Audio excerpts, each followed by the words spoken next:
اسمعي مني وما ترجعيش ورايا. هاتي النهارده اشهر واشطر حد في العيله عندك بيعمل الرقاق باللحمه المفرومه وتحديه النهارده بالصينيه دي. هتطلع من ايدك احلى واطعم صينيه رقاق هياكلوها، الكل هيتجنن عليها. وزي ما هم عايزين، كريسبي من بره، طري ودايب من جوه، عصاج لحمه رهيب، اللحمه ثابته ومستحيل تقع منه. صينيه رقاق يا جماعه مثاليه، طعمها وريحتها ولونها يخطفوا العين والقلب. حطوا لايك للفيديو واشتراك ومتابعة لو أول مرة بتشوفيني، وفعلي الجرس على الكل علشان يوصلك كل جديد. تعالوا نعمل عصاج لحمة مفرومة بقى بنص كيلو من اللحمة، هيكفي معانا صينية كده، صينية الرقاق بتاعة العيد.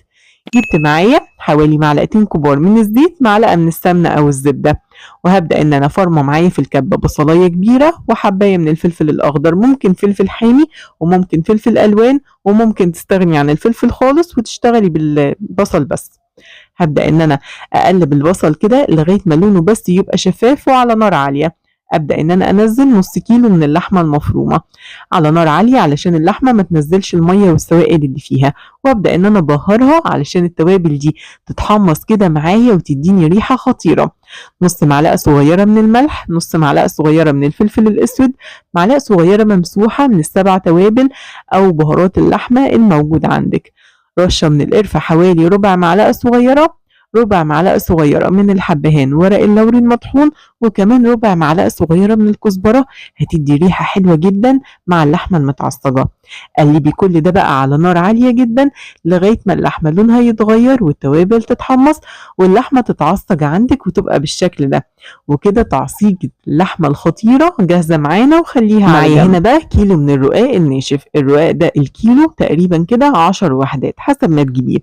انا هستخدمه النهارده كله. انا بحب بصراحه الرقاق القطعه كده، هي قطعه قد كده يا جماعه تشبع وتملى العين والقلب كده. لكن لو حابه تعمليه على البوتاجاز من فوق او تقللي السمك، تقدري تستخدمي 3 رقات من فوق و3 من تحت وبس، حلو قوي على كده. انا هستخدم الكيلو كله في 5 من تحت و5 من فوق. جبت صينيه كبيره هنا مقاسها مناسب كده لحجم وحده الرقاق اللي عندي، دهنتها وغلفتها كويس قوي بالسمنة من تحت علشان تديني لون حلو للرقاق من تحت. ممكن زبدة لكن ما ينفعش زيت، مش هيديله طعم وهينشف الرقاق معانا جدا.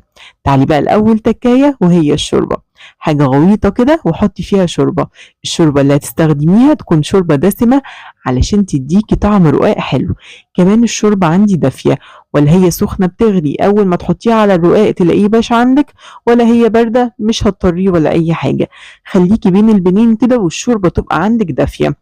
عملت الشوربة الدافية بالمعلقة زي ما شفتوا على أول طبقة، وعلى خفيف كده معايا نص كوباية من السمنة مدوباها، وبالفرشة أديلها مساحات خفيفة قوي كده على أول طبقة من الرقاق، ونخش على تاني طبقة بنفس الطريقة. بالمعلقة يا دوب بنزل كده عليها الشوربة زي ما انتوا شايفين من الجنب ده، وأقلبها على الجنب التاني بنفس الطريقة. عارفين لو أنا جبت حاجة كبيرة وشوربة سخنة وغطست فيها وحدة الرقاق وبدأت إن أنا احط الصينيه بتاعتي، على ما اخلص الصينيه هتكون الطبقات اللي تحت حرفيا بقت عجين. لكن بالطريقه دي هتحسي بالتوريقات والطبقات والرقاق المقرمش الخطير. حطيت كده تاني واحده وبرده دهنتها بالفرشه على بسيط كده من السمنه. ابدا ان انا احط الطبقه الثالثه وهكذا لغايه ما احضر معايا 5 طبقات كده من الرقاق. زي ما قلت لك اكتفي ب3 طبقات 4، يعني كله حسب رغبتك. هنا خلصت معايا ال5 طبقات. تحسي كده ان الصينيه خلاص اتملت ومنفوخه وهشه كده لفوق، ولا يهمك بصي بايدك كده اضغطيها واكبسيها. كده كده حاطين سمنه بين كل طبقه والتانيه، فعامله فواصل كده وهتدي طبقات وقرمشه حلوه جدا. ابدا دلوقتي ان انا انزل عصاج اللحمه المفرومه اللي احنا مجهزينه، علشان بقى اللحمه تفضل معاكي ثابته وما تقعش معاكي بعد التسويه. ركزي في الخطوه دي. بفرد معايا هنا نص كيلو اللحمه اللي انا معصجاه، واهم خطوه دلوقتي بايدي يا جماعه ان انا اضغطها كويس جدا جدا في قلب الرقاق، عارفه كانك بتغرزيها كده في قلب الرقاق بمعنى اصح. بالطريقه دي مستحيل تقع منك. حابه تضيفي اي اضافات تانية على اللحمه المفرومه، خضار، جبن، اللي انت حباه، بس احنا بنعمل الرقاق الخطير بتاع زمان. بصوا يا جماعه اللحمه غرزت كده في قلب الرقاق وثابته وحلوه جدا. تعالوا نكمل بقى باقي الطبقات. برضو الشوربه الدافيه اللي معايا، وابدا ان انا اعمل الرقاق من الجنب ده واقلبها على الجنب التاني، احطها بالشكل ده واحطها معايا، اديلها مسحة بسيطة من السمنة، وهكذا لغاية ما اخلص الوش التاني من الصينية او الطبقات التانية من الصينية، واقفل معايا كده الصينية بالكامل. اخر طبقة معايا كده هبدأ ان انا احطها، وبرضه هتقولوا الصينية بقت هشة وطالعة لفوق، احنا هنضغطها بايدينا، كل ده هينزل كده وهتكون مظبوطة جدا. احنا كده ولا عجننا الرقاق ولا بهدلناه ولا حتى كسرناه، مظبوط جدا جدا. ابدأ دلوقتي ان انا اكبسه كده زي ما قلت لكم، واضغطه بايدي كويس قوي بالشكل اللي انتوا شايفينه ده، في طراوة شوية او في قرمشة شوية، هو ده اللي احنا عايزينه علشان ما يطلعش معانا يا جماعة معجن.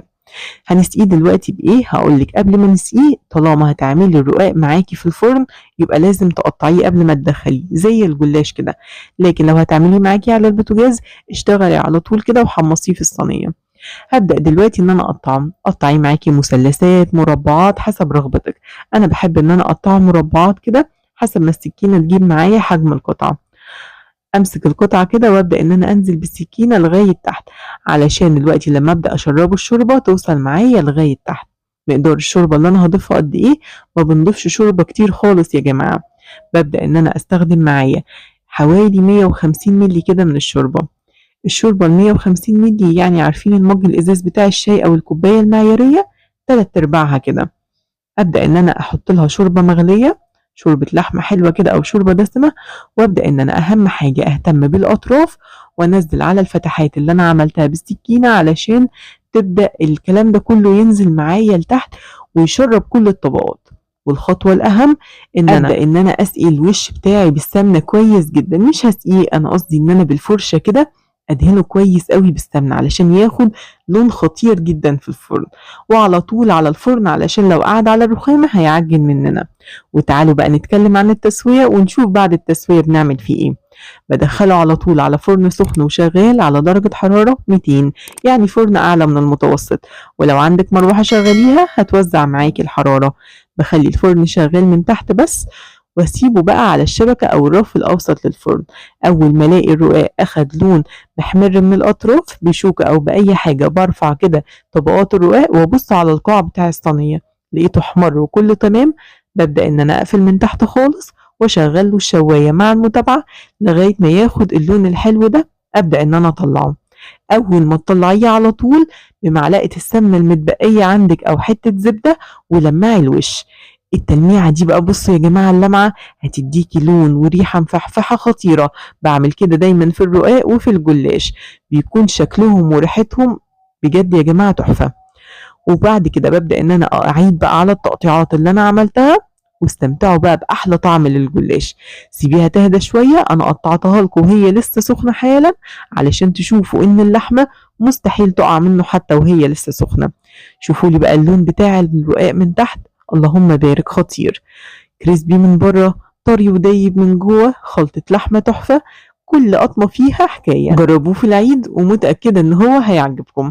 ما تنسوش حبايبي لو عجبكم الفيديو اعملوا لي لايك واشتراك ومتابعة، وانتظروني في فيديو جديد ووصفات جديدة كل يوم ان شاء الله. مع السلامة.